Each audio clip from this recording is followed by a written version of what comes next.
Dia pernah sebagai Panglima memberikan briefing atau menyampaikan suatu pidato sebagai Panglima. Di belakangnya berdiri beberapa perwira tinggi antara lain Pak SBY. Jadi artinya apa yang mau dikatakan? Dikatakan bahwa dia itu sebagai militer tertinggi militer. Di belakangnya Pak SBY. Dan itu pada menjelang konferensi. Dan Pak SBY sudah mulai muncul namanya waktu itu. Saya nggak tahu apakah itu yang dibuat sebagai sesuatu yang baik desain ya, artinya memang sengaja menggambarkan SBY di belakang Pak Wiranto supaya nanti publik memilih kira-kira Pak Wiranto di depan, Pak SBY di belakang, kira-kira mungkin publik lebih cenderung melihat di depan, maksudnya di belakang, kira-kira begitu. Tapi nyatanya kan Pak SBY. Gimana menjelaskan itu? Secara ilmu politiknya, teori politik. Nah, itu tadi citra kan lebih ganteng Pak SBY, walaupun Pak Wiranto juga tidak kalah gantengnya juga, cuma lebih tinggi saja. Jadi oleh karena itu ini pun juga harus kita ubah ini. Jangan karena citra, jangan karena citra. Bahwa citra itu penting, tapi juga penting selain tentu bagaimana rekam jejaknya, bagaimana dia komitmennya, bagaimana dia merespons suatu persoalan, semuanya itu tentu akan menjadi faktor yang akan menentukan. Jadi kalau menjelaskan kenapa Golkar tidak, waktu itu ya itulah penjelasannya. Nggak tahu nanti 2014 ini, mudah-mudahan 2014.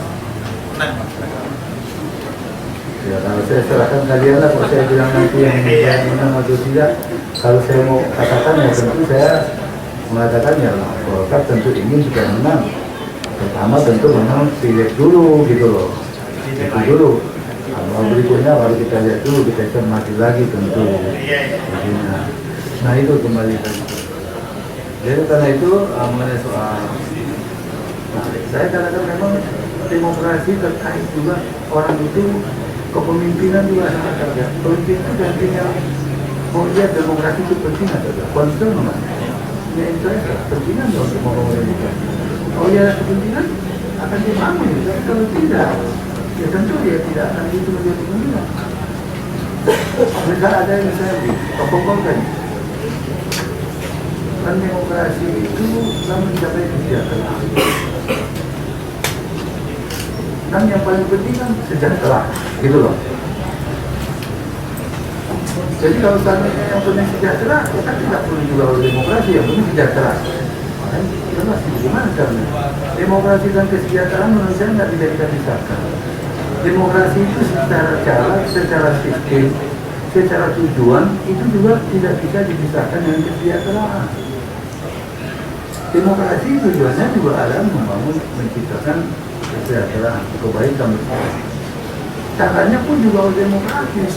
Antara cara dan tujuan harus sejalan, harus betul-betul kompatibel, cocok. Tujuannya tidak cocok dengan caranya, itu juga bukan itu yang kita mau.